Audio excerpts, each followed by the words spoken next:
Bueno, hoy entonces vamos a empezar ya la última clase en la que vamos a revisar un poco algunas cuestiones de entropía que vimos la clase pasada, ¿sí? Como para hacer un cierre y para revisar la segunda ley de la termodinámica, y para revalorizarla si que eso fuera necesario. Y acá les puse, bueno, algunos chistes y memes para que se diviertan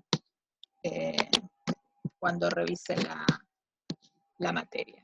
Y quería compartir con ustedes para empezar, porque la clase pasada hablamos un montón de la entropía y la definimos y demostramos cuánto valía en distintos casos, o qué podíamos decir de ella en distintos casos.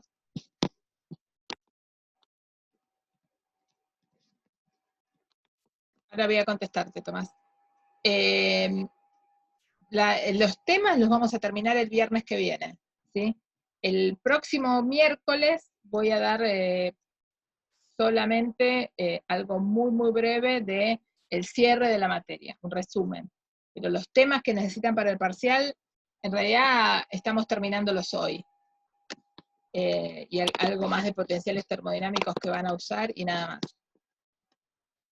Bien, entonces empecé las transparencias de hoy, la clase de hoy, un poco hablando de la termodinámica. Este es un extracto de un libro de divulgación, que les puse acá, es un libro del 2016, este es el nombre del libro, es un libro que lo publicó el diario El País en una serie de libros de divulgación científica que tiene, y me pareció interesante.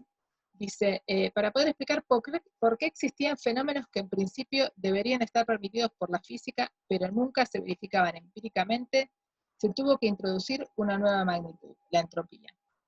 Bueno, y nos dice, bueno, ¿quién la definió? Clausius, que ya es amigo nuestro a esta altura de las clases, ¿sí? Y después dice, bueno, se presentan las tres negaciones de la termodinámica, sus famosas tres leyes, sin olvidar la cuarta, la ley cero. En realidad, ahí dice tres leyes, pero nosotros en clase vimos la ley 0, la ley 1 y la ley 2, la ley 3. Yo se las mostré el primer día que les mostré la foto de Boltzmann, pero no vamos a discutir la ley 3 de la termodinámica, porque tiene que ver con ver qué pasa con la entropía cuando la temperatura tiende a 0, y eso está asociado a la descripción microscópica, entonces no vamos a trabajar sobre eso. Pero sí me interesa retomar la termodinámica a partir de esta idea de que hay cosas que están permitidas a priori, pero que no se verifican empíricamente. Es decir, nosotros, digamos, pensamos que la física es una ciencia donde el tiempo, ¿sí? No tiene una dirección privilegiada. Yo puedo ir escribir mis ecuaciones en dirección t o con menos t. Debería ser reversible todo. Y sin embargo no es reversible. Si un vaso se cae, si yo veo el vaso en el piso, ¿sí? Todo roto, me doy cuenta, o pensamos al revés, si a mí me muestran una película de un vaso, ¿cómo se llama? Las partes de un vaso, los vidrios de un vaso, reconstruyéndose y transformándose en un vaso, yo me doy cuenta claramente que eso que está ocurriendo está siendo pasado en reversa, que hay una dirección privilegiada, si quieren, del tiempo. Y en realidad no es la dirección privilegiada del tiempo, sino de la entropía. Las cosas tienden a desordenarse y uno después no puede reordenarlas naturalmente, ¿sí? Es lo que vimos ya varias veces a través de distintas, de las distintas formas de la expresión de la segunda ley de la termodinámica. Entonces me gustaba esta forma de escribirlo, porque un poco es la entropía justamente aquella medida, ¿sí? Del orden, del desorden, si quieren, pero también nos da una idea de qué cosas están permitidas y por qué, ¿sí? Y el sentido en el cual ciertas cosas pueden ocurrir y no en otros, ¿sí? Y entonces, fíjense, acá les puse una imagen. Esta es una imagen de una pelota que está picando. Entonces, uno podría pensar que a priori, ¿sí? Una visión inocente de las leyes de la física nos podría decir que yo no sé, una imagen estroboscópica, no sé si saben lo que es. Yo tiro la pelota y voy sacando fotos, ¿sí?, permanentemente, pero de ratos la luz estroboscópica se prende y se apaga. Entonces, el film, digamos, o la foto, se toma solamente cuando hay luz sobre la pelota. Entonces, yo voy viendo, puedo ver el camino que hizo la pelota, ¿sí? Habíamos visto alguna de estas en el libro, creo que para una pelota cayendo. Entonces, esto es la misma idea. Y la pregunta que uno se hace es, ¿me puedo dar cuenta en dónde empezó la trayectoria de esta pelota? ¿Me puedo dar cuenta si alguien está acá tirando la pelota y esto hace así? ¿O al revés, esto hace así? Y la respuesta es que sí me puedo dar cuenta. ¿Por qué? Porque sé que la energía cinética no se conserva todo el tiempo. ¿Por qué? Porque hay pérdidas, porque hay rozamiento y hay pérdidas por calor, cuando esta pelota va rozando contra el aire y cuando esta pelota toca el piso. Entonces sé que la energía con la que llega acá es forzosamente menor que con la que llegó acá. ¿Por qué? Porque en este camino fue perdiendo, por esta misma idea de que está entregando calor, ¿sí? Está perdiendo, hay una energía cinética que se está transformando en calor, ¿sí? Y entonces nos damos cuenta que la dirección del tiempo, a pesar de que no la sepamos acá, es esta, ¿sí? Esto empezó por acá, alguien dejó caer, esto picó, llegó hasta cierta altura, llegó acá, perdió energía en todo este camino, ¿sí? Fíjense que si no hubiera perdido energía, tendría que estar a la misma altura, fue perdiendo energía, y cuando llegó acá, tocó el piso, se deformó, hubo entonces energía cinética que se transformó en calor, y entonces esta energía cinética le alcanzó ahora para llegar más bajo, ¿sí? Esto también es una idea que tiene o una medida de la entropía, ¿sí? O una medida de cuán imposible es pensar que esto ocurra del otro lado, ¿sí? Bien, estos son dos ejemplos para discutir nada más y para volver a plantearnos que realmente la entropía es una cantidad que nos da información nueva, que no tenemos en otro lado, que no tenemos en la energía, ¿sí? Por más que esté asociada a esta pérdida de energía, esta transformación, por ejemplo, en el ejemplo que vimos anterior de la energía cinética en calor, ¿sí? La idea es, de todas maneras, poder ver que la entropía es una cantidad que necesitamos en sí misma, ¿sí? Y a través de cómo expresamos las distintas desigualdades o igualdades asociadas a la entropía, también tenemos otras formas de ver las leyes de la termodinámica. Y la segunda ley, perdón, de la termodinámica, como decía. Y entonces esta transparencia, que ya la vimos la clase pasada, es simplemente para recordarles que todo esto que estábamos discutiendo, escrito en estos términos, o escrito en esta foto, ya se habían avivado Calvin y Clausius y Carnot a partir de pensarlo con máquinas. O sea, de hacer el razonamiento hiper simplificado y reemplazar, digamos, una máquina y el trabajo y la fuente de temperatura como manera de pensar cualquier problema físico, ¿sí?, asociado a la termodinámica, lograron avivarse de qué procesos estaban prohibidos, ¿sí? Y son los que ya vimos, que es que fluya el calor de una fuente fría a la fuente caliente, o que yo pueda transformar todo el calor de una fuente caliente en trabajo. Y esas fueron las dos maneras. Y lo que vimos es que Carnot se avivó un poco más, dijo, bueno, lo que en realidad puede pasar es que uno tenga, si vos no puedes tener eficiencia perfecta, que es lo mejor que puedes tener, y él entonces pensó en estas máquinas térmicas reversibles. Entonces, si quieren, esta transparencia, si ustedes miran, yo creo que la puse en la clase 22, en la 23 y en la 24, porque en realidad estamos siempre dando vuelta últimamente las últimas clases sobre lo mismo, ¿sí? Bien, entonces, ¿qué cosas vimos de la entropía la clase pasada y un poco para repasar? Vimos que en términos termodinámicos, ¿sí?, pensando en la termodinámica del problema, el universo es un conjunto que está constituido por un sistema, que es lo que yo estoy estudiando, y su entorno, ¿sí? Y todo lo demás lo voy a pensar que todo lo demás no me importa. Voy a pensar que ese universo está aislado, ¿sí? Entonces voy a pensar que el universo es un sistema aislado, y en ese universo aislado, en cualquier ciclo, voy a poder verificar que la entropía cumple esto, y para un ciclo reversible voy a poder verificar esto. Perdón. Este cociente, no la entropía. Y después vimos que podíamos definir una función de estado asociada al calor, me molesta, y que podíamos definirla entre cualquier estado inicial o cualquier temperatura base, hasta cualquier otra temperatura, y esto era la entropía. Y vimos que entre una temperatura y la otra, la entropía la escribíamos como una integral que era fácil de calcular en muchos casos, y que podíamos definirla como esta igualdad si el problema era reversible. ¿Sí? Esto es bastante de lo que vimos la vez pasada. Y después vimos otra manera de escribir la segunda ley, y vimos que para un sistema aislado, vimos que la entropía en el punto B, y al final, era mayor o igual que en el punto A. Y vimos que la igualdad solo valía si el sistema era reversible, y la desigualdad valía, la igualdad valía en el caso reversible y la desigualdad en el otro caso, ¿sí? Y acuérdense que el proceso que discutimos fue cómo yo tengo dos estados posibles de mi sistema, quiero partir de un estado A, y llegar a B, y puedo ir por un caso reversible, acá las flechitas me quedaron al revés.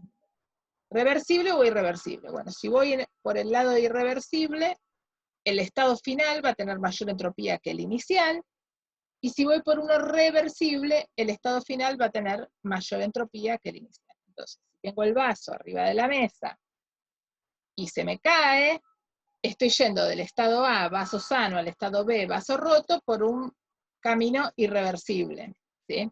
Entonces el estado de entropía inicial final va a ser mayor, ¿sí? El desorden, si quieren, es mayor. ¿Por qué? Porque los pedacitos de vidrio, ¿sí?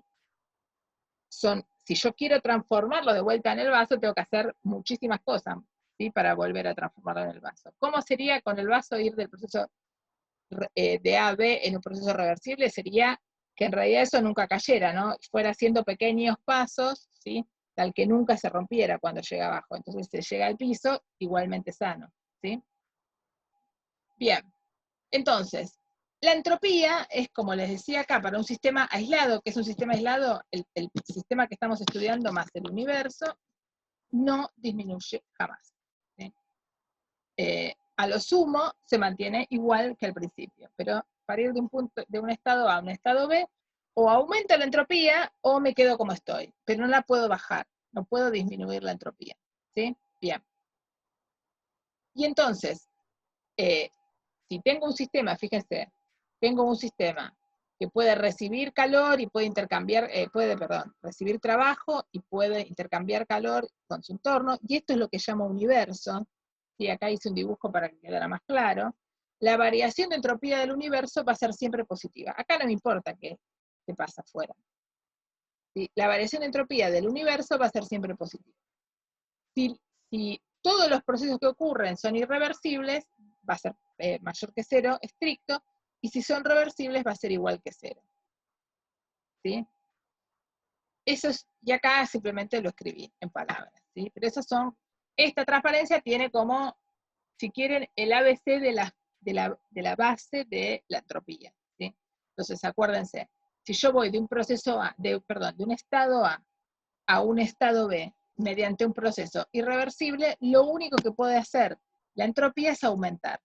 Si yo voy de un proceso a un proceso B, que son los mismos, pero voy por un camino reversible, lo mejor que me puede pasar es que me quede con la energía que tenía. Pero no puedo bajar, o sea, no puedo ordenar más un sistema de lo ordenado que está al principio. ¿Sí? Bien.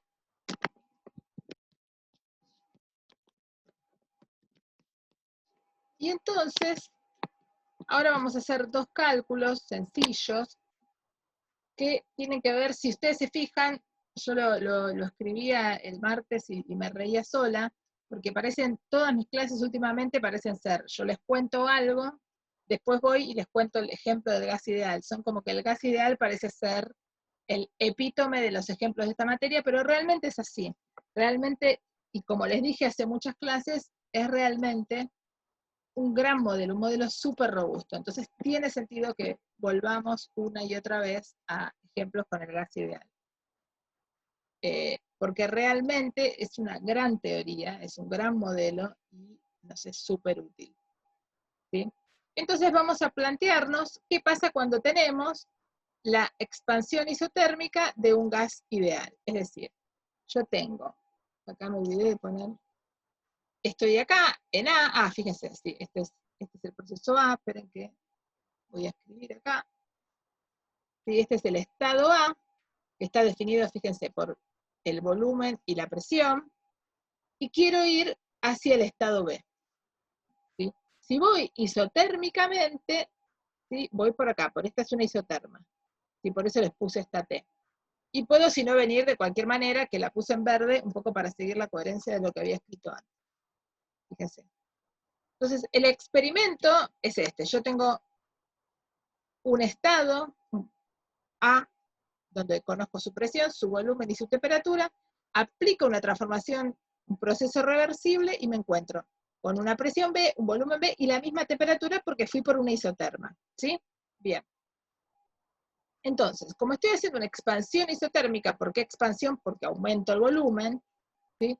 Sé que la variación de energía es 0 y entonces sé que dQ es igual a dB, a dW y esto es P dB. ¿Sí? Todo esto lo sabemos, creo que desde la clase 19, más o menos. Hace un montón que lo vimos y lo venimos repitiendo. Y después uno se lanza a hacer esta cuenta. Pero resulta que cuando tenemos que hacer esta cuenta, esta P no es cualquier cosa. Tiene esta ecuación. ¿Por qué? Porque sé que estoy en un gas ideal. ¿Sí? O sea que la presión, ¿sí? Esta es la presión, acuérdense,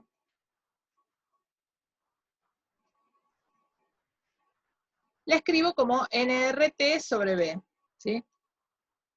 dB. Y entonces, ¿qué pasa?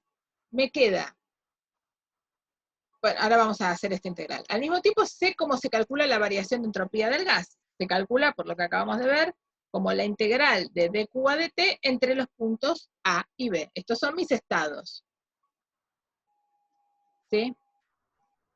Entonces, dQ a dt, yo sé que es exactamente esto. dQ lo tengo escrito acá, ¿sí? Divido, escribo todo, dQ, nRT, dB sobre B, sobre T, las T con las T se me van, fíjense, les queda esto, nRT, dB sobre T por B. Esta T con esta T se van y les queda esto que está acá. Y esto ya integramos varias veces esta función, en algunas se los hice en detalle, así que acá lo puse más rapidín. Es la integral de 1 sobre X y la integral del logaritmo. Y hay que evaluarla entre los estados A y B. Si quieren, esto es el volumen en B y esto es el volumen en A, ¿no? Bien. Entonces, cuando uno integra, ¿sí? Les queda, bueno, yo hice acá la cuenta, el Q del gas, ¿sí? Integré esto también, y la variación, entonces, de entropía del gas, Q sobre T. Y entonces, fíjense, la variación de entropía del gas más la variación de entropía del entorno va a ser igual a la variación de entropía del universo, y esto tiene que ser 0, porque esto es lo que me dice la segunda ley de la termodinámica, según lo vimos antes.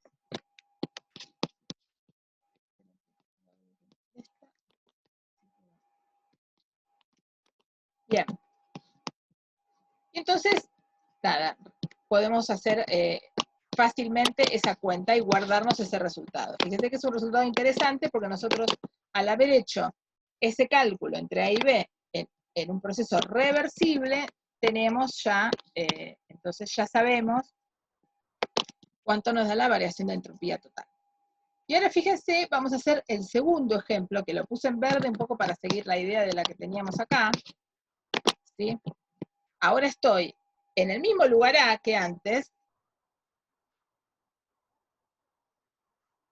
voy al mismo lugar B, pero me voy por un proceso irreversible. ¿Sí? El reversible, acá me fui por la isoterma.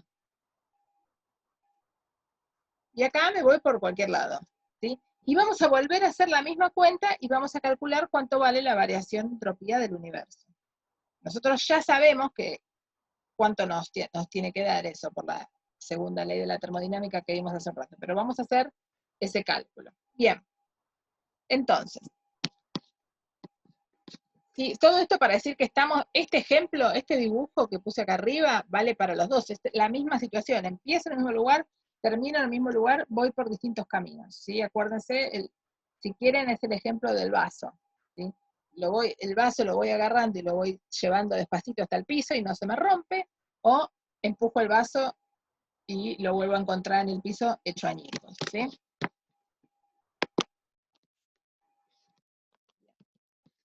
Entonces, vamos a partir de esta situación. Yo tengo el estado A, ¿sí?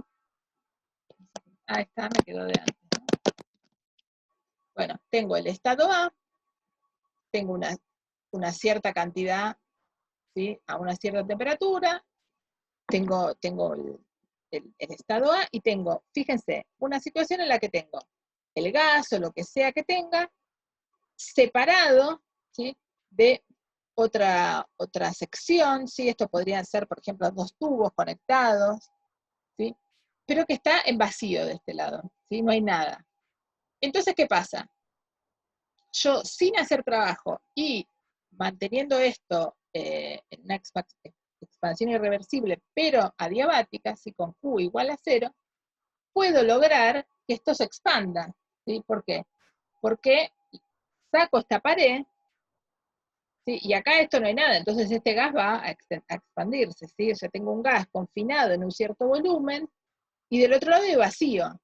Entonces, nada, si yo saco esto se va a mover naturalmente, ¿sí? Y va a avanzar sobre todo, y voy a llegar a un nuevo estado, pero donde las temperaturas se mantienen constantes. Es decir, que de algún modo yo tengo un proceso adiabático acá, ¿sí?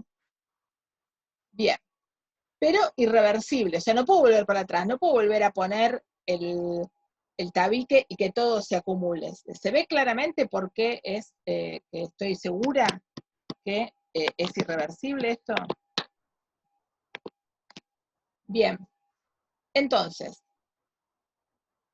la variación de entropía del gas, y vamos a calcular esto ahora. Entonces, ojo que lo que puse acá, uno podría pensar que es 0 porque Q es 0, porque tengo esto encerradito y no hay intercambio de calor, pero no, ¿sí? Esto no es cierto, porque este es el gas. Y para el gas, ¿sí? Tengo que calcular cuánto vale su variación de entropía. Q no es 0, ¿sí? Lo que es 0 es lo que vale, el Q es 0 en el entorno, ¿sí? Bien, entonces, si quiero hacer esta cuenta, me tengo que calcular esta integral. Fíjense que siempre que quieren calcular la variación de entropía de un proceso, tienen que hacer esta integral. Y tienen que conocer el estado inicial y el estado final, ¿sí? Bien, entonces, uno puede decir, bueno, hacete esta cuenta, ¿sí?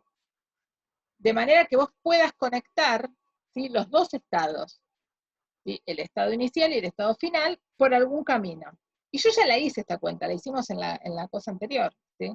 Y nos dio que era un valor positivo. Y nos dio esto. ¿Cómo sé que todo este cociente es positivo? Porque este volumen es más grande que el volumen B. Entonces, este cociente, y ambos son positivos, ¿no?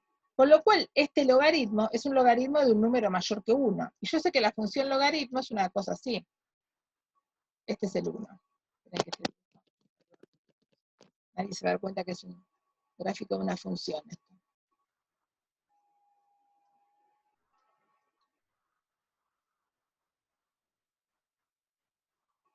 La función logaritmo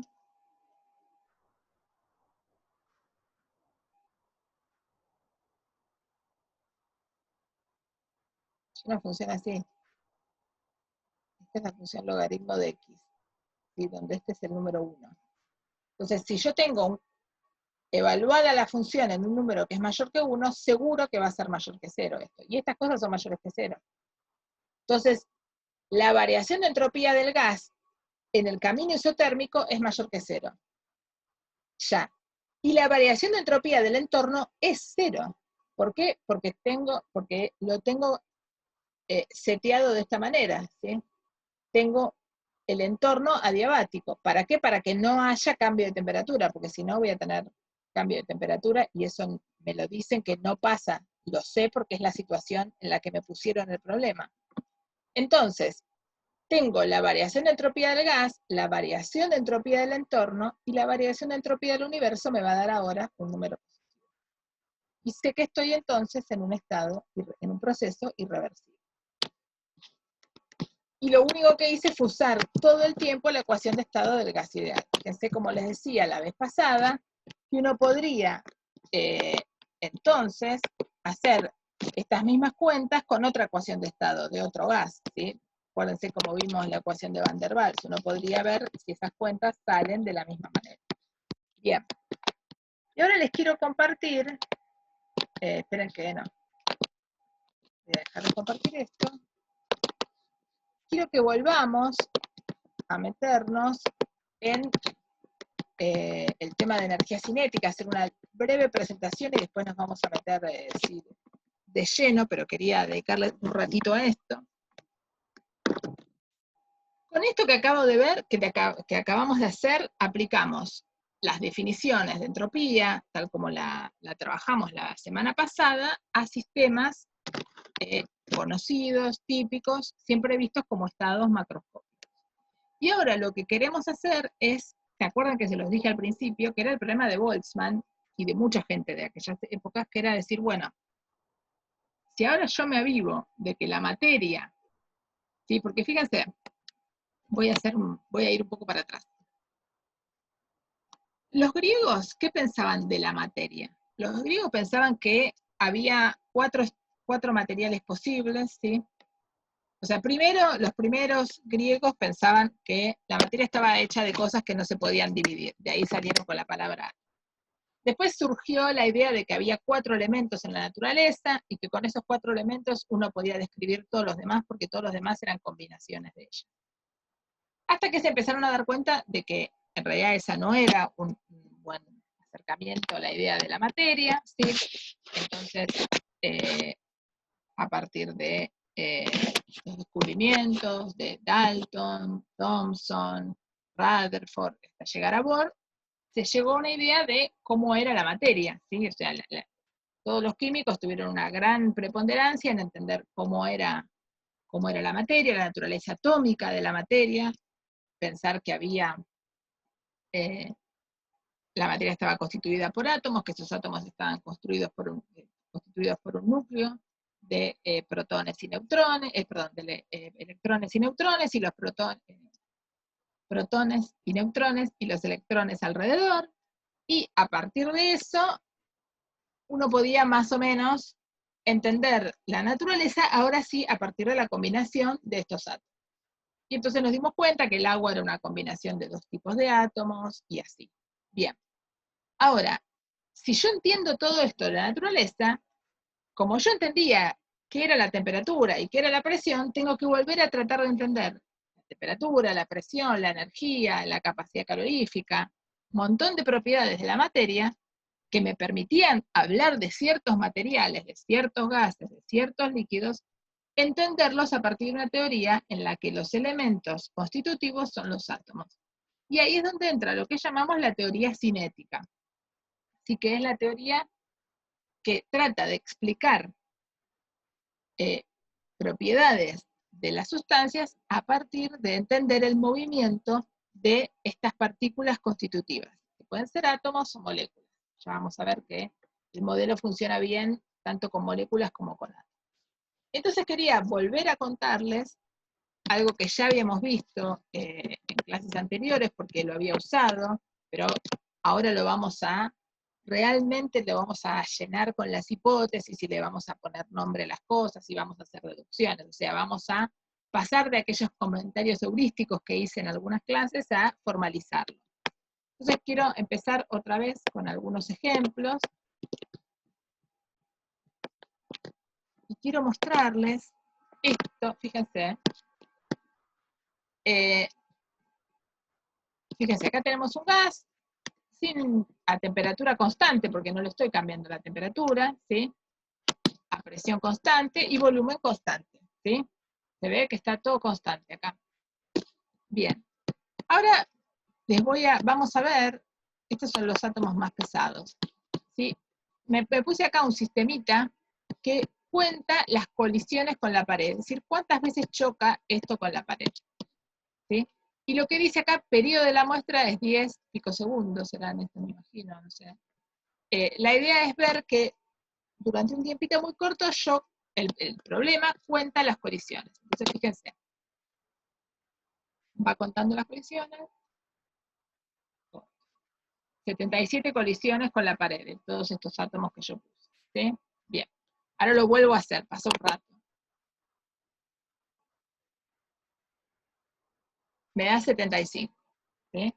No cambió nada, fíjense que no estoy cambiando la temperatura, no estoy cambiando la presión, no estoy cambiando el volumen. Todo se mantiene constante. Fíjense que la presión está acá siempre fija, no agregué más masa porque fíjense que esto lo tengo cerrado, no estoy agregando más gas, y esto tampoco, y tampoco lo estoy abriendo, porque si no, esto no es problema. Vuelvo a medir.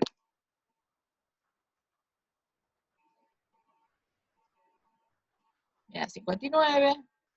Vuelvo a hacer el experimento.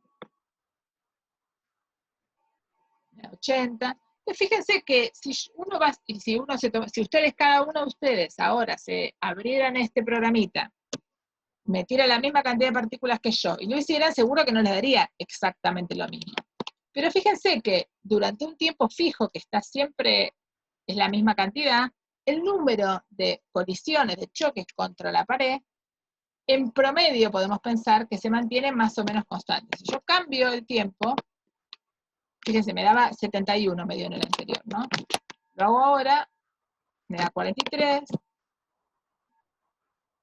38.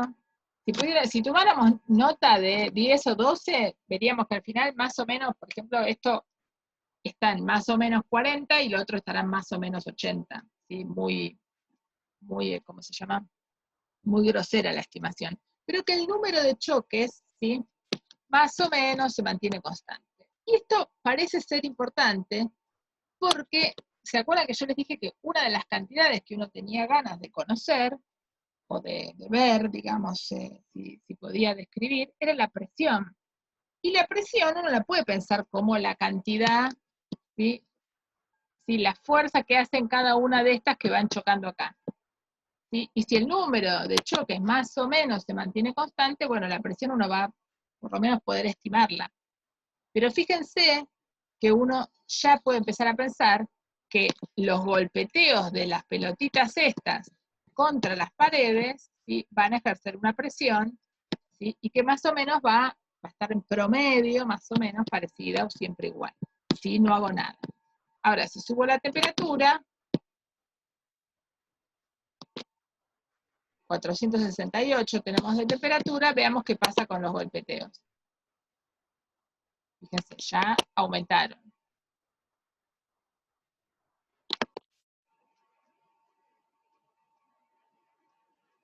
Y tengo más presión, tengo más temperatura, ¿sí? El volumen lo mantuve constante y las partículas también. Y aumenté más o menos, qué sé yo, un 10-20%, ¿sí?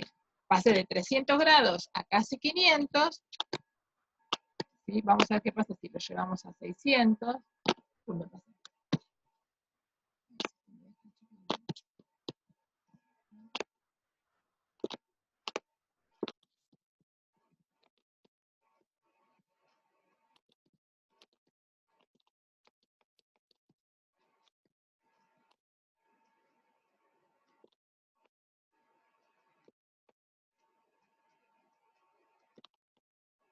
Ahí está. Casi 600. Entonces, bueno, uno puede ver qué es lo que pasa, si estará en un 45, por ahí. ¿Está bien? Bien. Entonces, vemos qué pasa con esto, podemos ver qué pasa si achicamos el volumen.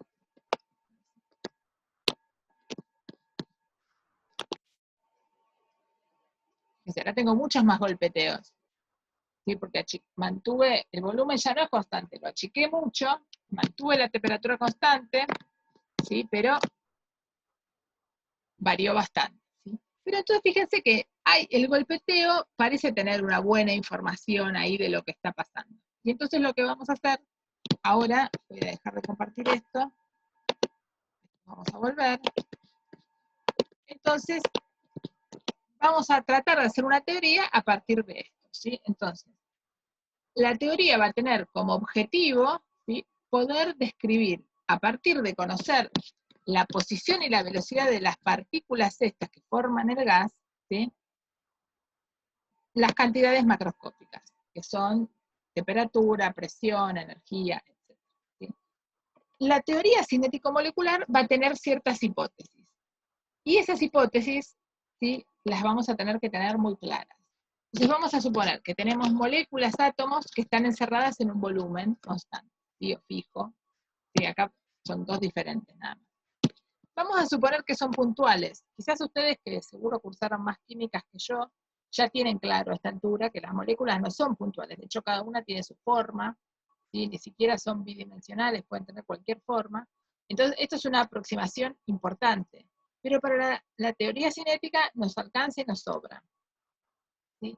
Están en constante movimiento, y si yo escribiera las leyes de Newton para cada una de estas partículas que se mueve, tendría la información de todo lo que le pasa al gas, ¿sí? Es decir, si yo me paro en una de esas partículas, me pongo un sistema de referencia y le calculo su posición, agarro la posición en función del tiempo, la derivo y agarro la derivada de la posición, que es la velocidad, y la derivo, voy a tener la aceleración de esa partícula, ¿sí? Vamos a suponer que chocan entre sí y chocan elásticamente con las paredes del recipiente. Eso es todo, es decir que no hay nada raro que pasa entre ellas. No es que si yo tengo una molécula que choca con otra, se transforman en otra molécula, ¿sí? No hay ningún tipo de proceso químico operando ahí, ¿sí? Y vamos a suponer que las paredes del recipiente son perfectamente rígidas, que cuando hagamos estas cuentas de teoría cinética, no hay pérdida de energía por chocar contra la pared, ¿sí? Y con estas herramientas vamos a poder definir la presión, la temperatura, la energía, la capacidad calorífica, etc. ¿Sí? Pero estas hipótesis son las más importantes, ¿sí? Bien. Entonces, antes de meterme con las cuentas, vamos a hacer un corte ahora, porque si no, después me va a quedar, se me va a hacer muy largo si me pongo a hacer todas estas cuentas ahora. Entonces vamos a hacer volvemos a la grabación. Entonces digo, vamos a calcular la fuerza, ¿sí?, por unidad de área, vamos a intentar, porque eso es lo que es la presión, que hacen estas partículas que están chocando, ¿sí? Una partícula que viene con una cierta dirección, choca y sale con otra. Fíjense que la velocidad final es cualquiera, yo no estoy haciendo ninguna hipótesis ni como son a la ida ni como son a la vuelta. ¿Bien? Bien. Entonces, vamos a tratar de calcular, para contabilizar, para saber cuánto vale la presión, queremos saber la fuerza que ejerce cada molécula y cuántas son las que chocan, porque esa nos va a dar la fuerza total. Bien. Y el área involucrada. Bien. Entonces, acá cuantificamos esto, vamos a considerar una molécula, vamos a empezar con una que impacta con una velocidad I y sale con una velocidad final. Y vamos a considerar la tercera ley de Newton, la ley de acción y reacción, que nos dice que la fuerza que hace la pared sobre la molécula es la misma que la molécula hace sobre la pared. Y habíamos visto, yo acá puse esto para repasar, esto me parece que es lo que más nos va a ayudar, la variación de momento lineal de cualquier partícula, yo acá puse la molécula para seguir con esta idea, pero de cualquier partícula, esto vale para cualquier partícula puntual en el sentido en el que lo vimos en la clase correspondiente antes del primer parcial. La variación, ¿sí?, del momento, ¿sí? Fíjense que acá le puse P con el, ¿cómo se llama?, con el simbolito de vector, esto es el momento lineal, es igual a la fuerza por la variación del tiempo, o dP de t es igual a la fuerza. ¿Sí? ¿Se acuerdan que lo vimos? Que la forma en la que uno podía expresar la ley de Newton era que las fuerzas eran igual a la variación del impulso en el tiempo, ¿sí? ¿Se acuerdan que lo habíamos escrito así? Esto lo pongo para recordar. ¿Se acuerdan que esto era m por b? ¿Sí? Entonces, esperen, esto sería dm por b dt, y esto era m por dB a dt. Me está apareciendo una ventanita. Y esta es la aceleración, ¿sí? ¿Se acuerdan que vimos que escribir esto era lo mismo que escribir la ley de Newton clásica que habíamos visto, la segunda ley de Newton, al principio cuando recién nos conocíamos. ¿Está bien? Bien. Y nos vamos a interesar solamente, porque estamos tratando de calcular la presión, que es la fuerza perpendicular sobre la superficie, en lo que pasa en el eje X, ¿sí? En lo que tiene que ver con las partículas que vienen perpendicular a la pared, ¿sí? Si la pared estuviera en el piso, si la pared fuera el piso, entonces consideraría otras, ¿sí? Y si fuera una pared que está acá, porque esto fuera 3D, consideraría otras. ¿Se ve eso? Bien. Entonces ahora calculemos explícitamente el momento. ¿Se acuerdan que el momento, lo acabo de escribir acá, era masa por velocidad? ¿Sí? Entonces, voy a escribir el momento final menos el momento inicial, y esto es la variación de momento, ¿sí? El delta P, si quieren. Es el P final menos el P inicial. Ahora, ¿qué pasa? Como estoy todo en una dirección, fíjense que yo acá alegremente me independicé de los vectores.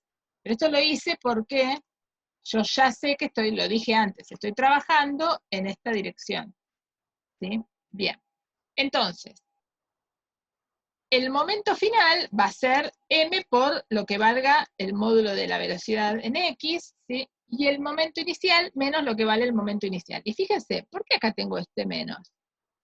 Y porque en a la ida, está yendo hacia la pared, ¿sí? Entonces, si uno se pone un sistema de coordenadas cualquiera, ¿sí? Si yo pongo un sistema de coordenadas así, XY, entonces, a la ida, esto sería la ida inicial, la velocidad tiene el sentido negativo, y a la vuelta tiene el sentido positivo, ¿sí? Entonces yo directamente acá le puse el módulo para decir, bueno, cuando te pongo el menos es que está yendo justamente en un sentido. Cuando te pongo el más, está yendo en el otro, ¿sí? Bueno, pero como la variación de momento es final menos inicial, este menos vale también, porque es el menos de esta definición. Entonces les queda que la variación de momento es 2mv, ¿sí? Y este será la velocidad en x de la partícula, la conoceremos o no, y ahora vamos a ver un poco más sobre eso, ¿está bien? Pero fíjense cómo podemos expresar entonces, ¿sí? ¿Se ve ahí lo que estoy compartiendo? Porque me pareció que se pausaba el sharing. ¿Se ve bien la pantalla? Hola, hola. Seguimos viendo el que dice cálculo de la presión. No sé si quería. Sí, sí, está bien, no cambié, eso, Ah, ok, eso. ok. Sí, sí, pero me apareció un cartel en amarillo que decía post-sharing, entonces no sabía qué había pasado. Ok, genial, bien. A ver, ahora vamos a pasar a la siguiente transparencia y ustedes me dirán. Bien. Ahora se ve cuántas moléculas chocan con la pared en un DT. Bien. Entonces, lo que calculamos ahí fue una molécula, yo tengo la pared, viene la molécula, choca, y calculo cuánto vale la variación de momento, ¿sí? Y nada más, hice eso. Bien. Ahora, ¿cuántas son las que chocan? Porque de a una agarro la primera, la pinto de rojo, agarro la segunda, la pinto de violeta, y así no termino nunca más. No tiene que tratar de generalizar esto. Bien. Entonces tiene que pensar algo que nosotros vimos justamente en la simulación anterior, que es que no todas las partículas chocan. ¿Qué era lo que, se acuerdan lo que calculaba ese contadorcito de colisiones contra el borde? ¿Qué nos contaba? Nos contaba cuántas tocaban la pared en un cierto tiempo. ¿Y nosotros qué vimos?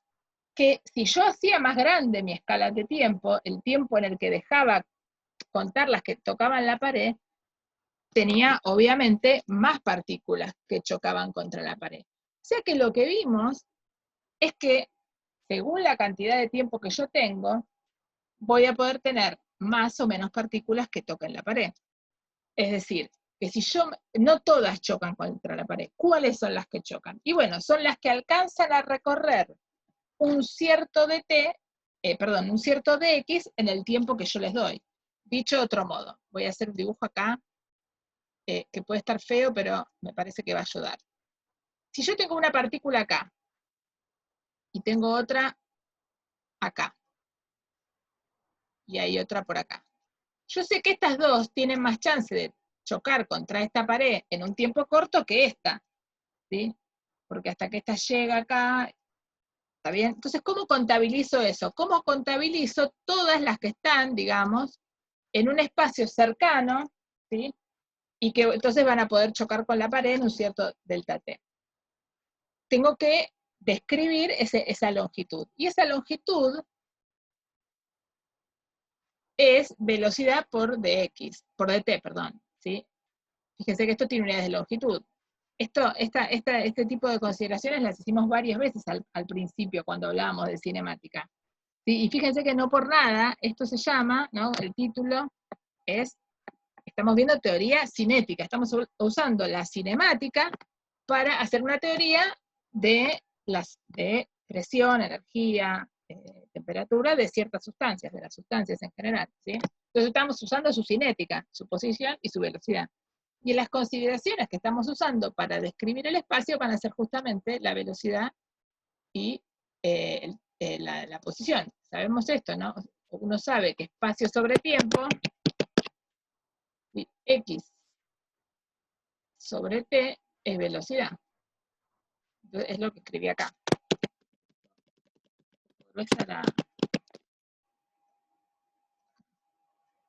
La velocidad es espacio sobre tiempo en general, digo. Y esto es lo que escribe acá. Ahora, entonces, todas las moléculas que estén a distancia de x o menos de la pared, sin duda van a terminar chocando contra ella en un tiempo de t. Es lo que acabo de decir acá. Y esto lo puedo escribir diciendo que hay un volumen, ¿sí? Que se escribe como A por dx,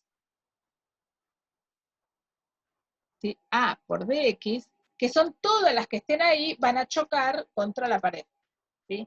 ¿Por qué lo escribo como un volumen? Y porque puede ser la que esté acá, la que esté acá, la que esté acá, la que esté acá, ¿sí? La que esté en cualquier altura y en cualquier, si esto fuera, yo lo hubiera dibujado en 3D, la que esté más hacia mí o la que esté más hacia la pantalla, ¿está bien? Imagínense, si yo supiera dibujar, esto lo hubiera hecho así. Esta es la pared contra la que estoy chocando, y acá tengo mis partículas. Bueno, ¿cuáles chocarán? Defino este volumen, ¿sí? Bien. Y ahora entonces, ahora que entendemos quiénes son las partículas que me van a interesar, tratemos de ver con qué cantidades las tagueamos, por decir de alguna manera, ¿sí? Las identificamos. ¿Cómo sabemos quiénes son ellas? Bien, entonces ahora me libro de estos dibujos y vamos a hablar de esto. Entonces ya sabemos físicamente, geométricamente dónde están, y cómo para describir geométricamente dónde están, me importan su velocidad y el tiempo que estoy considerando, el tiempo que le doy a la partícula para moverse, ¿sí? Por eso cuando digo partícula, digo molécula o átomo puntual. Bien. Si las moléculas, yo supongo a priori que están distribuidas uniformemente en todo el volumen. Entonces, el número de moléculas ubicadas en un diferencial de volumen, con esto lo que quiero decir es, yo tengo mi volumen. Esto es la notación que estoy usando. Yo tengo, este será mi volumen B. Si están, ¿cómo se llama? Distribuidas, ¿sí? De alguna manera uniforme, lo que yo pienso es que mirar este cachito o mirar todo el volumen, yo tengo que ver la misma densidad. ¿Se ve? Si la distribución es uniforme. Es decir, que si yo agarro un volumen chiquitito, ¿sí? Voy a tener 10 moléculas. Si yo duplico el volumen, voy a duplicar el número de moléculas, ¿sí? Entonces lo que digo es que si mido la densidad en un lugar pequeño, voy a ver una masa, la masa que hay en ese dB, sobre el dB. Si agrando y mido toda la masa, lo que voy a ver es M sobre B, porque esa es la definición. Pero estas dos tienen que ser iguales. Y esto está apoyado en la hipótesis de que están distribuidas uniformemente. ¿Sí? ¿Sí? ¿Está bien esto? O sea, lo que estamos diciendo, dicho de otra manera, Y fíjense que esto, esperen que voy a parar voy a ir a compartirles lo que estábamos viendo antes acá. Fíjense que en esta simulación se ve que más o menos vale esa idea de que la distribución es uniforme. No veo un clúster, por no decir un grumo de masa en algún lado y después todo vacío. ¿Sí? Fíjense, le voy a dar el inicio vuelta a esto. Cuando yo inicio, ahí no están distribuidas uniformemente. Esperen que voy a poner un poco más. Ahí no están distribuidas uniformemente. Pero ya al ratito, después de dejarlas, ya la distribución, después de un rato, al principio no, pero después de un rato, la idea de la distribución uniforme se hace razonable. ¿Sí? Entonces, la hipótesis esa de que si yo miro la mitad del rectángulo, o el rectángulo, en la mitad voy a encontrar la mitad de la información, y en todo voy a encontrar el doble, digamos, es bastante razonable, ¿sí? Esa es la idea de uniformidad. Yo miro acá, miro allá, miro en otro lado, y en todo se encuentra la misma densidad. ¿Sí?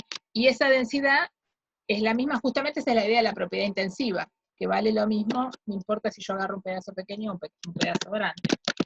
Bien, entonces dejo de compartir esto que era solo para fijar las ideas de lo que ya en realidad discutimos, y vuelvo acá. Bien, entonces, la densidad de un pedacito, ¿sí? lo que está escrito acá es esto. La densidad, fíjense, de un chiquitín, y perdónenme que haga el dibujo en 2D en lugar de en 3D, pero es mejor. La densidad de este de B es lo mismo que la densidad considerada en todo el volumen. ¿Sí? ¿Por qué? Porque acá hay una masa más pequeña y acá está esta masa. Pero estos dos valores son iguales. ¿Sí? Y, dicho de otra manera, el número de moléculas también dividido el número de moléculas total es lo mismo que hacer el volumen de ese pedacito dividido el volumen total. Es decir que también, si yo agrando el volumen, tengo más moléculas en ese volumen. O sea, una densidad por número de moléculas. ¿Sí? Bien. Y si juntamos las tres ecuaciones, que simplemente es pensar que estas dos son iguales, y después usar que los volúmenes son los mismos, uno puede llegar a que el número de moléculas se escribe como n sobre el número de moléculas en el dB de interés, se va a escribir como n sobre b, por A, fíjense, el dB lo tengo escrito acá, A, B, X, dt. O sea, esto es dB. Que yo fui usando ese dato que teníamos de arriba. ¿Sí? No hice nada más que igualar esos datos que yo tenía de arriba. Entonces, fíjense que lo único que hice fue preguntarme, ¿cuántas moléculas chocan la pared en un dado tiempo? Definí ese volumen, y después dije, bueno, ahora, ¿cuántas puedo tener ahí en ese volumen? Y bueno, calculate la densidad para saber el número de moléculas que tenés en esa tajada, digamos. Y bueno, esa tajada, la llamé dB a la tajada, ¿sí? A todo ese volumen. Bien. Entonces el número de moléculas en esa tajada se relaciona con el número de moléculas total en el volumen total. De esta manera. ¿A través de qué hipótesis? De que no hay grumos. ¿Sí? ¿Qué significa que no hay grumos? Que la distribución de masa es homogénea. La distribución de partículas, de moléculas o átomos es homogénea. ¿Sí? Esta hipótesis es muy importante. Y es lo que escribimos explícitamente acá. Estas densidades son iguales, es esta hipótesis. ¿Sí? Bien. Entonces, ahora nos falta una cosa más, que es lo que hablábamos antes, lo que se veía antes en la simulación. Que es que la distribución de probabilidades, o sea, la distribución de las moléculas es al azar. Algunas de las que están en esa feta, algunas van para un lado y nunca van a chocar con la pared, y otras van para la pared. ¿Se ve? Que algunas enfocan hacia la pared y otras están yendo para el otro lado. Entonces, en ese DT que yo les doy no van a chocar. ¿Sí? Este es el motivo por el cual, cuando, ¿se acuerdan que les hice contar antes de que nos fuéramos al break, cuántas partículas chocaban con la pared? Y no nos daba siempre exacto el valor. ¿Por qué? Porque algunas van para un lado, otras van para el otro, y a medida que va pasando el tiempo, eso varía. ¿Sí? Pero lo que más o menos podemos pensar es que en promedio algunas se acercan para la pared y otras, la mitad, va para el otro lado. En promedio, ¿sí?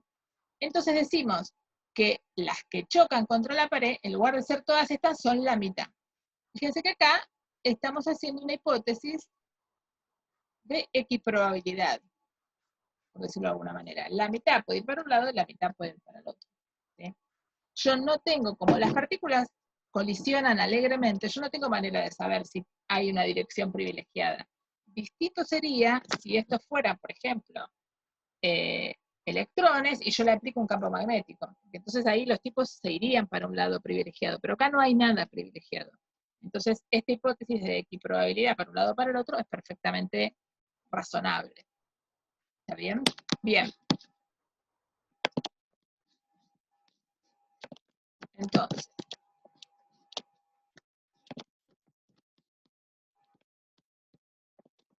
ahora entonces juntemos un poco todo esto que sabemos. Sabemos cuánto vale la variación de impulso.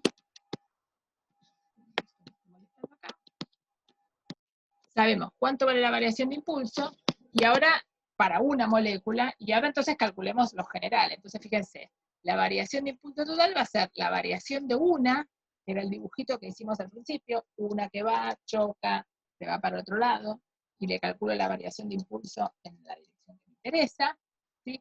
Por el número de moléculas que chocan contra quién, contra la pared, ¿no? Entonces, este era el impulso que calculamos antes, y este es el número de moléculas que chocan, ¿sí? Y entonces, no hice más que completar dos cuentas. Fíjense, si ustedes ven, el impulso total lo saqué a partir de calcular el impulso de una, esta que está acá, que va y viene, ¿sí?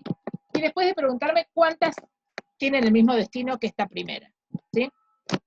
Y entonces dije, bueno, la variación total es esa multiplicada por el número de veces que eso ocurre. Bien. Y entonces, nada, lo único que hice fue decir, bueno, esto va a ser el la fuerza, porque es la variación, ¿sí? Y la escribí un poco mejor, ¿sí? Junté todo, simplifiqué los dos, bla, bla, bla, y me quedó esto, ¿sí? Y entonces después digo, bueno, la presión, ¿sí? Que acá lo puse explícitamente porque había estado usando la P para el impulso, entonces no quería que se confundiera. La presión, ¿sí? Acuérdense que el libro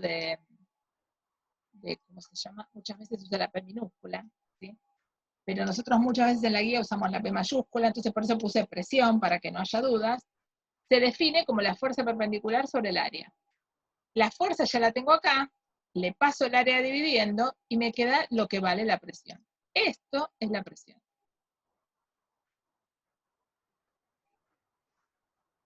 O sea, P es igual a N sobre B, MBX al cuadrado. ¿Sí?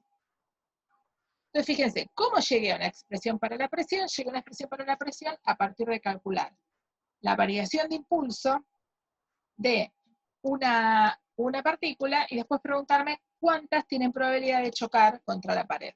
¿Por qué? Porque la presión, ¿cómo la pienso? Como la fuerza que hacen a partir de estar chocando, ¿sí? Contra una pared dada, que tiene un área dada, un montón de partículas, ¿sí? Y acá lo que estamos suponiendo es que todas se mueven más o menos con la misma velocidad, ¿sí? Todas tienen la misma velocidad. Esa hipótesis puede o no ser cierta, ¿sí? En general, lo que vale, y esto es algo que seguro ustedes discutieron en algún otro contexto con Mónica, en realidad, esperen que quiero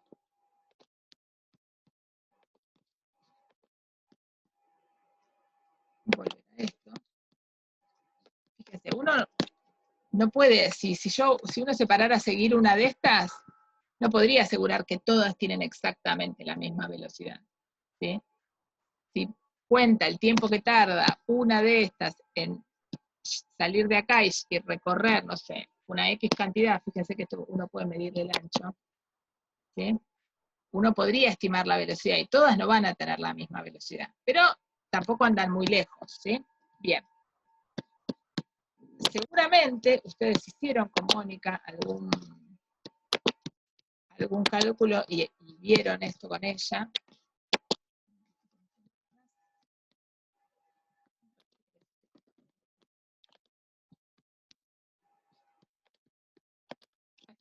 Dice presión y energía cinética, ¿se ve? Bien.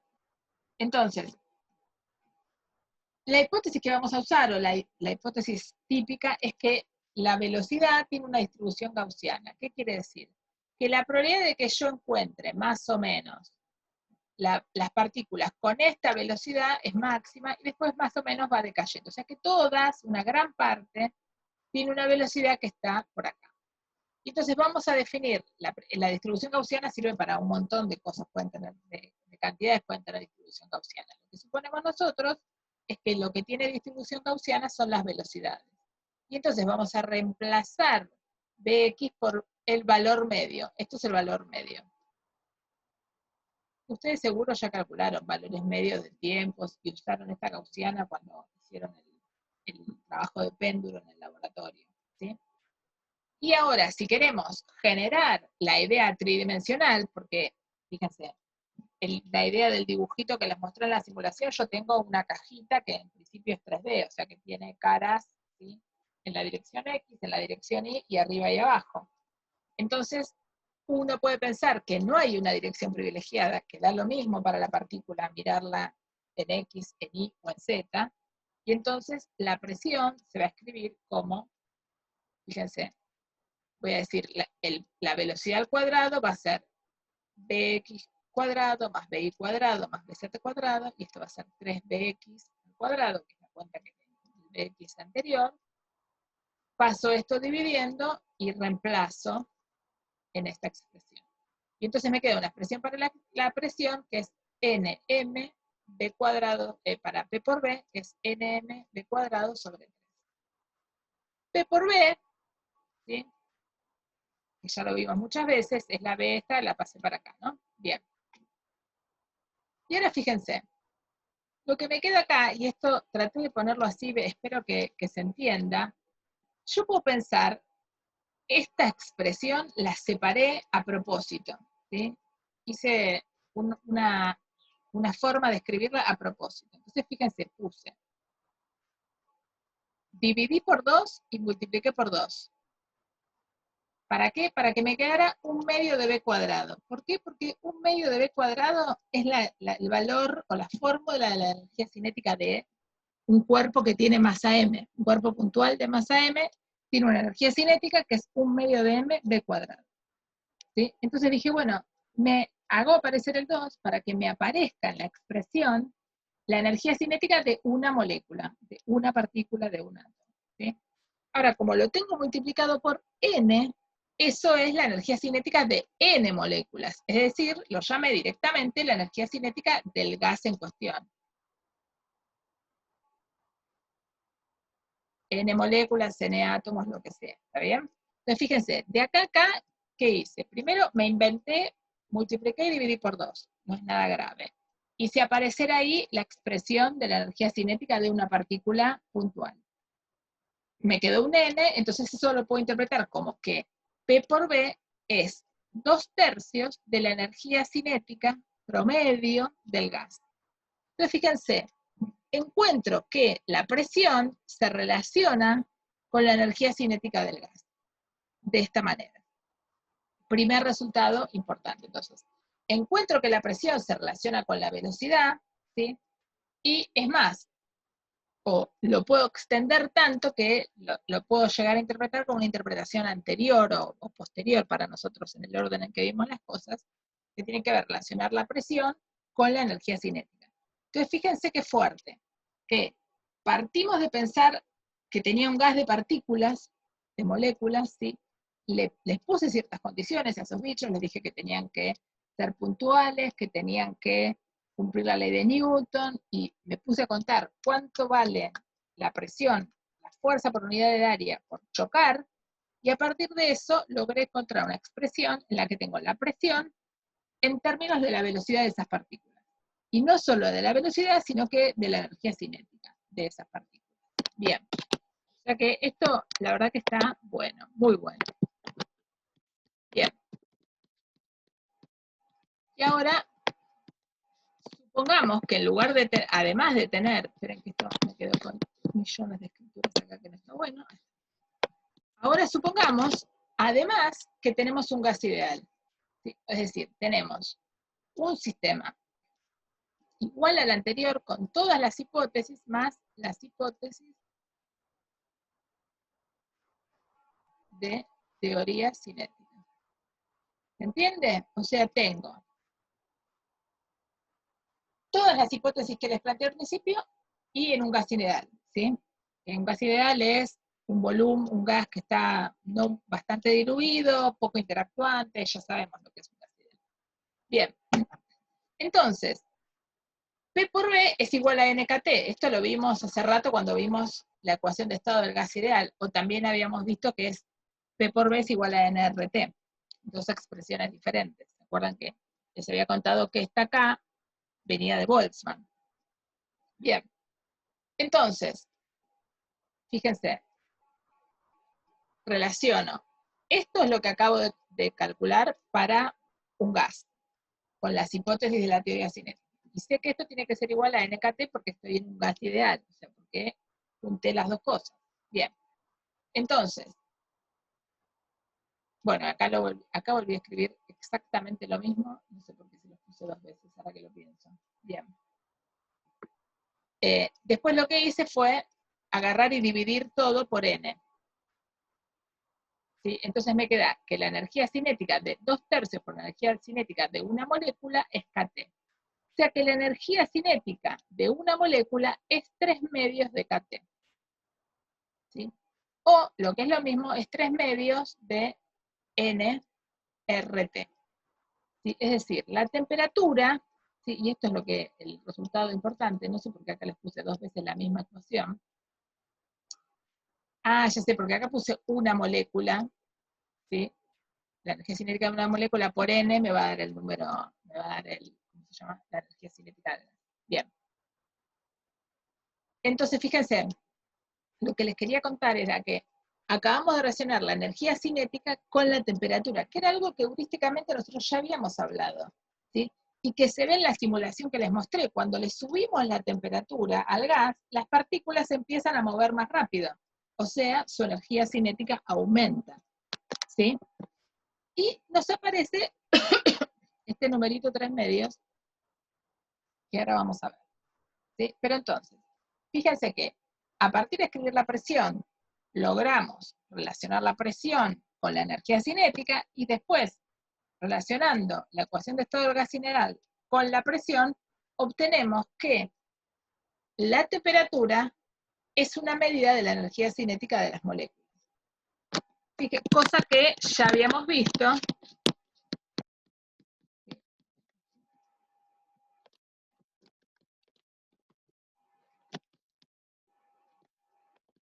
Cosa que ya habíamos visto al ver nuestra simulación anterior, ¿sí?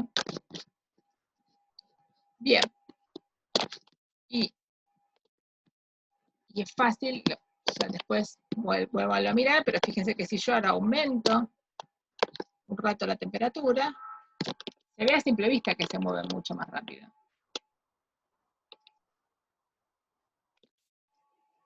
¿Sí? Y si yo bajo la temperatura,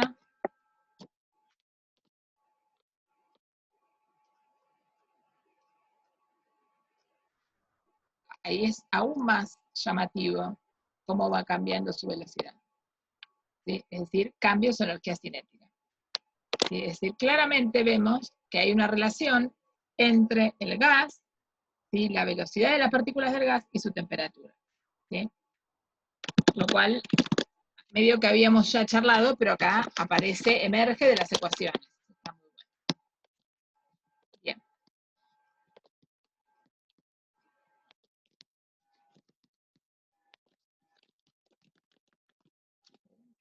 Vuelvo a compartirles entonces.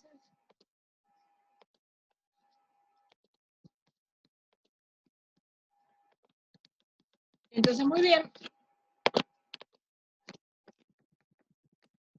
Ahora ya.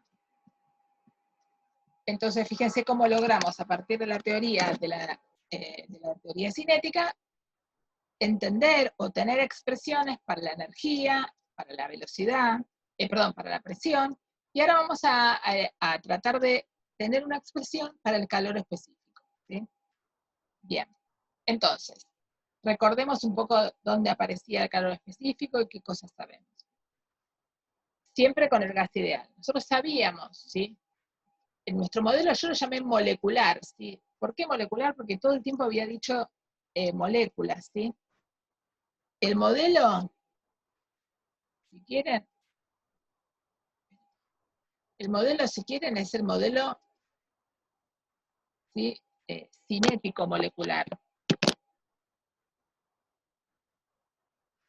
Pero puede ser cinético molecular o atómico, ¿sí? Bien. Verificamos esto, que la energía, lo acabo de calcular, es 3 medios por nRT o 3 medios de kT. Cualquiera de las dos expresiones son iguales. Bien. Una variación infinitesimal de esto, que esto ya lo hicimos varias veces, será derivar ambos miembros. Ahora, si yo quiero derivar de este lado, bueno, me queda du, y de este lado, esto no varía, porque estas son todas constantes, lo único que puede variar es la temperatura. Y además, nosotros sabíamos de la clase, yo creo que esta fue la clase 20, o la misma 19, ya no me acuerdo, vimos que la variación de energía se escribe como N por el calor específico por la variación de temperatura. Y estas dos cosas tienen que ser iguales, porque están describiendo lo mismo. Y entonces, es más, yo creo que esto ya lo habíamos charlado, tal vez, pero si no se puede, se deduce fácil de acá, que el calor específico del gas ideal es 3 medios de R. Entonces, fíjense, y acá lo puse un poco como una observación, que muchas veces les pongo. El CB es una medida de cuánta energía absorbe el sistema por calor a volumen constante. Por eso aparece su expresión acá arriba, ¿sí? Y desde el punto de vista microscópico, el CB está relacionado con la energía interna, es decir, con la velocidad de los gases, ¿sí? Ahí tenemos como, esa es la idea o una medida de la energía interna, la velocidad de las partículas estas que forman el gas, ¿sí? Un poco, fíjense que después de tantas vueltas que dimos con la energía interna y tantas clases, venimos a pensar un poco que la energía interna del gas está asociada a estas interacciones, no a esta interacción, a estos choques de los que veníamos describiendo, en este sistema en el cual nuestras moléculas, nuestros átomos son partículas puntuales que se mueven constantemente y chocan entre sí y chocan con su entorno, ¿sí? Y lo único que puse acá es que estamos en la hipótesis de que es un gas puntual y monoatómico, o sea que no tiene mucha forma, ¿sí? Y ahora vamos a ver por qué esto, sí, simplemente lo puse por completitud, alguno quizás puse alguna materia optativa donde pueda ver esto.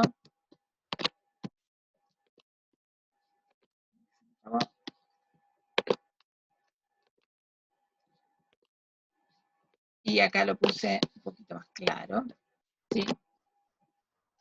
Que es el teorema de equipartición de la energía, que se deduce, en realidad emerge en este resultado que yo puse, pero su deducción excede largamente los objetivos de este curso, no lo vamos a hacer, ¿sí? Solo quiero comentarlo, por eso lo puse acá en una transparencia, y fíjense que no hay ninguna ecuación, no hay nada, hay simplemente palabras, pero sí me pareció interesante que, aunque sea tuvieran un acercamiento a lo que dice ese teorema.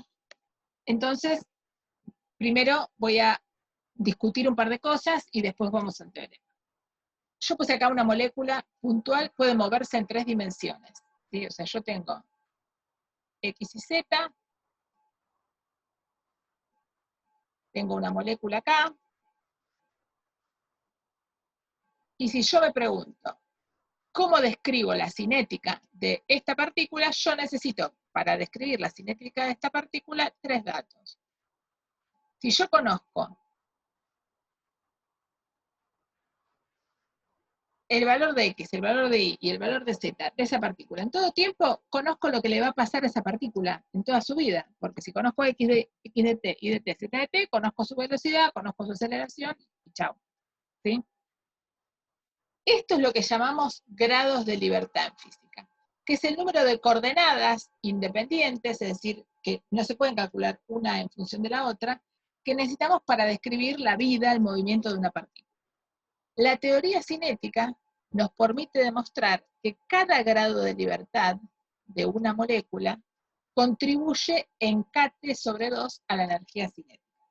Por eso cuando yo tengo un gas monoatómico, que es puntual, digamos, que no está formado por moléculas ni nada raro, ¿sí? La energía cinética entonces va a ser el 3/2 de kT, porque cada grado de libertad me genera un kT/2. La componente X me aporta un kT/2, la componente Y me aporta.